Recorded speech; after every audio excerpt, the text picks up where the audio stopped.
تازہ ترین ویڈیوز کے لیے چینل کو سبسکرائب کر کے بیل آئیکن اور آل نوٹیفیکیشن پر کلک کریں تاکہ آپ کو ملے ہر خبر سب سے پہلے۔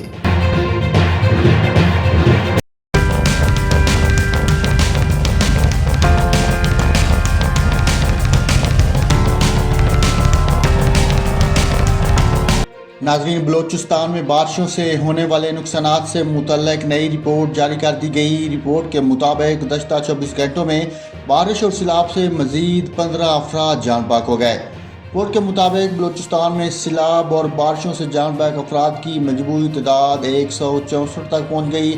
جان بحق ہونے والوں میں 67 مرد اور 43 خواتین اور 54 بچے شامل ہیں۔ رپورٹ میں بتایا گیا کہ بارشوں کے دوران حادثات کا شکار ہو کر 74 افراد زخمی ہو گئے۔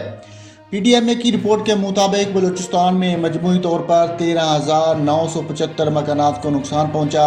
بارشوں میں 670 کلومیٹر پر مشتمل 6 مختلف شاہراہیں شدید متاثر ہوئیں۔ بارشوں کے باعث مختلف مقامات پر 16 پل ٹوٹ چکے ہیں۔ رپورٹ میں مزید بتایا گیا کہ بارشوں سے 23,013 مال مویشی ہلاک ہوئے۔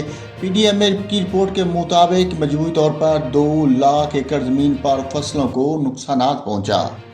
بلوچستان کے سیلاب سے متاثرہ علاقے کوہلو، بارکھان اور رکھنی میں وقفے سے ہونے والی بارش نے سیلاب متاثرین کی مشکلات میں مزید اضافہ کر دیا۔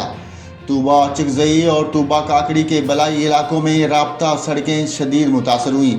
بجلی، ٹیلی فون اور انٹرنیٹ سروس معطل ہونے سے امدادی سرگرمی اور رابطے میں شدید مشکلات کا سامنا۔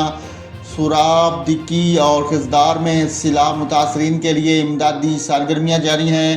نوشکی میں بارشوں اور سیلابی ریلوں کے بعد صورتحال میں بہتری نہ آ سکی، جہاں تاحال معمولات زندگی متاثر ہیں۔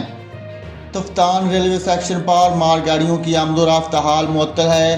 پانی سے متاثرہ کوئٹہ، تفتان شاہراہ پر مختلف مقامات پر ٹریفک کی آمد و رفت بھی متاثر۔